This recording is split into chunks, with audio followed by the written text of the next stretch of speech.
next topic பாருங்கடா wealth definition. நம்ம already பார்த்தோம் இல்லையா 4 important notable definition அப்படினு. அதுல first one பாரு wealth definition. Okay? So wealth definition is given by Adam Smith. இது full and full சொன்னது யாருடா? Adam Smith. அதனால தான் இவர் என்ன சொல்றோம்? Father of economics அப்படினு சொல்றோம். ஓகேவா? So இவரோட பீரியட் பாரு 1723 to 1790. இவரோட பீரியட் என்னடா? 1723 to 1790. இவரோட ஃபேமஸ் புக் பாத்தீங்கன்னா an inquiry into the nature and causes of wealth of nation. Okay? So இந்த புக்ல தான் ஒரு எகனாமிக்ஸ்க்கு ஒரு clear definition about wealth பத்தி பிரீஃபா சொல்லிருக்காரு. சரியா? சோ இவரோட பாயிண்ட் ஆஃப் வியூல எகனாமிக்ஸ் அப்படிங்கிறது is a science of wealth. இவரோட பேர்ல என்னடா? எகனாமிக்ஸ் அப்படிங்கிறது is a science of wealth. Okay, so he explains how a nation's wealth is created and increased. He considers that the individual in the society wants to promote his own gain, and in this process he is guided and led by the invisible hand. So he states that every man is motivated by his self-interest. This means that each person works for his own good.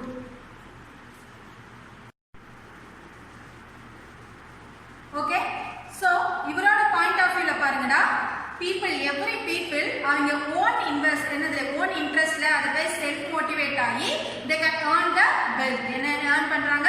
wealth earn பண்றாங்க.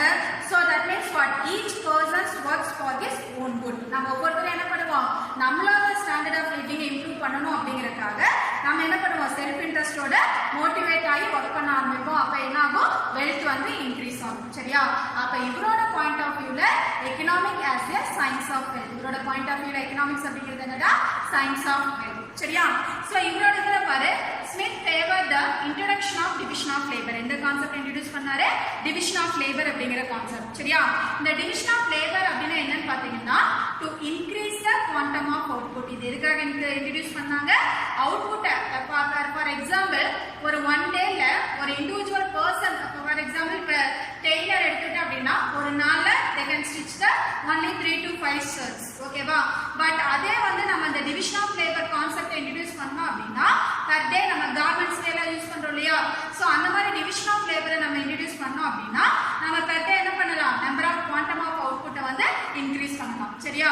அப்ப ஸ்மித்தோட point of வியூல நம்ம division of லேபரை introduce பண்ணி நம்ம output என்ன பண்ணிக்கலாம்னு சொன்னாரு? Increase பண்ணிக்கலாம்னு சொல்லியிருக்காரு. சரியா? So severe competition in factories and societies helps in bettering the product.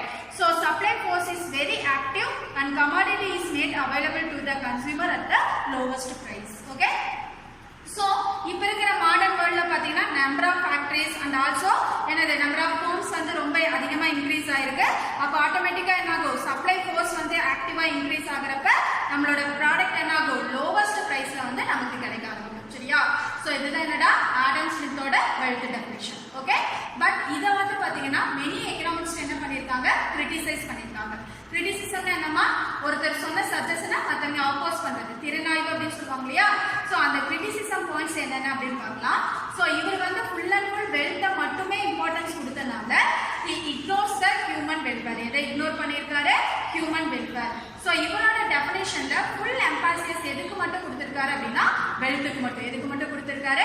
வெல்த்துக்கு மட்டும். So he ignores the human welfare. ஏன்னா எகனாமிக்ஸ் அப்படிங்கிறது பீப்புளோட வெல்ஃபேரையும் அனலைஸ் பண்ற ஒரு கான்செப்டா இருக்கணும். சோ இவர் என்ன பண்ணிருக்காரு? ignore the human welfare. Okay? So an undue emphasis is given to material wealth.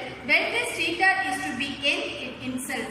So the view leads him to ignore human welfare as an essential part of economics. Okay? So இவரோட point of வியூல என்னடா? Human welfare தான் essential part of life அப்படின்னு சொல்லியிருக்காங்க. சரியா? So அந்த human வெல்ஃபேரையே ignore பண்ணிட்டு full emphasis எதுக்கு மட்டும் கொடுத்திருக்காருன்னா வெல்த்துக்கு மட்டும் கொடுத்திருக்காரு. சரியா? how we can wealth getting and also the wealth spending activities இத மட்டும் ஃபுல் ஃபோக்கஸ் பண்ணிருக்காரு. சரியா? and then Smith gives the definition when religious and spiritual values are very high. ஓகேவா? சோ இவரோட பீரியட்ல 1723 to 1790s அப்படிங்கறப்ப இவரோட பீரியட்ஸ்ல பாத்தீங்கன்னா they gave more importance to the religious and also the spiritual values. அந்த பீரியட்ல அது அதிகமா இருந்தனால அத பேஸ் பண்ணி இவரோட எகனாமிக்ஸ் தாட்ஸ் எல்லாமே இருந்தது அப்படின்னு அதர் எகனாமிக்ஸ் வந்து கிரிட்டிசைஸ் பண்ணிருக்காங்க. சரியா? அதனால இவரோட இத வந்து கிரிட்டிசைஸ் யார் பண்ணிருக்காங்கன்னா ரஸ்கின் அண்ட் கார்லே அப்படிங்கற few important notable economists என்ன சொல்லிருக்காங்கன்னா ஆடம் ஸ்மித்தோட wealth definition we described as the dismal science, dog science அப்படினு இவரோட இத வந்து full and full என்ன பண்ணிருக்காங்க நம்மளோட ethics மாரலுக்கு full opposite இருக்கு அப்படினு சொல்லி criticize பண்ணிருக்காங்க. Are you clear ma? Okay, next topic பாருங்கடா welfare definition. Next topic என்ன welfare definition. So welfare definition given by Alfred Marshall. Okay, so இவரோட period பாரு 1842 to 1924. Okay, so இவரோட famous book பாத்தீங்கன்னா Principles of Economics in 1890. Okay, so இந்த bookல தான் இவரோட welfare related ஆன definition full and full explain பண்ணிருக்காரு. சரியா? so இத இப்ப பிரீஃபா பார்க்க போலாம். so இவரோட point of view ல economy is a study of mankind in the ordinary business of life. Okay, so Adam Smith ஓட wealth definition என்னன்னு பார்த்தோமா economics அப்படிங்கிறது full focus on wealth alone அப்படினு பார்த்தோம். he ignores the welfare அப்படினு பார்த்தோம். சரியா? so இவரோட point of view ல யாரு Alfred Marshall ஓட point of view ல economic is a study of mankind in the ordinary business of life. Okay, so people ஓட day to day life பத்தி full and full brief-ஆ படிக்கிறது என்னன்னு சொல்லிருக்காரு economics. ஓகேவா? so இந்த brief-ஆ இதோட definition explain பண்ணோம் அப்படினா one side a study of wealth and other important and notable side a study of part of man. ஓகேவா? so ஒரு சைடு எதை பத்தி படிக்கிறோம் wealth பத்தி படிக்கிறோம், but other important side நம்ம economicsல எதை பத்தி தான் படிக்கிறோம் this is a study of part of man. ஓகேவா? so it examines that a part of individual and social action which is most closely connected with the attainment and with the use of material requisites of well-being. So it is one side a study of wealth and other more important side a part of the study of man. சரியா? so இவரோட இதுல என்னடா material things பத்தி okay எதெல்லாம் finished product இருக்குதோ அந்த material things பத்தி நம்ம என்ன பார்க்கறோம் இவரோட point of view ல full and full emphasize பண்ணிருக்காரு. ஓகேவா? so welfare definition ஓட main features இப்ப பார்க்கலாம்டா. பாரு economics does not treat the all and end all of economic activities. so man promote the primarily welfare and not a wealth. சரியா? so இவரோட point of view ல man எதமா promote பண்ணுவாங்க எப்பவுமே always wealth மட்டும் promote பண்ண மாட்டாங்க. main primary na என்ன important. சரியா? so importantா அதிகமா promote பண்றது என்னன்னு பார்த்தீங்கன்னா welfare of the people. சரியா? and second thing பாரு the science of economics contains the concern of ordinary people who are moved by love and not merely guided or directed by the desire to get the maximum monetary fund. ஓகேவா? sorry monetary benefit. okay, so இவரோட point of view ல எல்லாமே என்னது மணிய மட்டும் okay monetary benefit மட்டும் base பண்ணி இருக்காது. கான்ட்ராஸ்டா welfare of the people என்னென்னலாம் இன்க்ளூட் ஆயிருக்கும் love and also the full என்ன சொல்லலாம் enthusiasm அப்படினு சொல்லலாம். சரியா?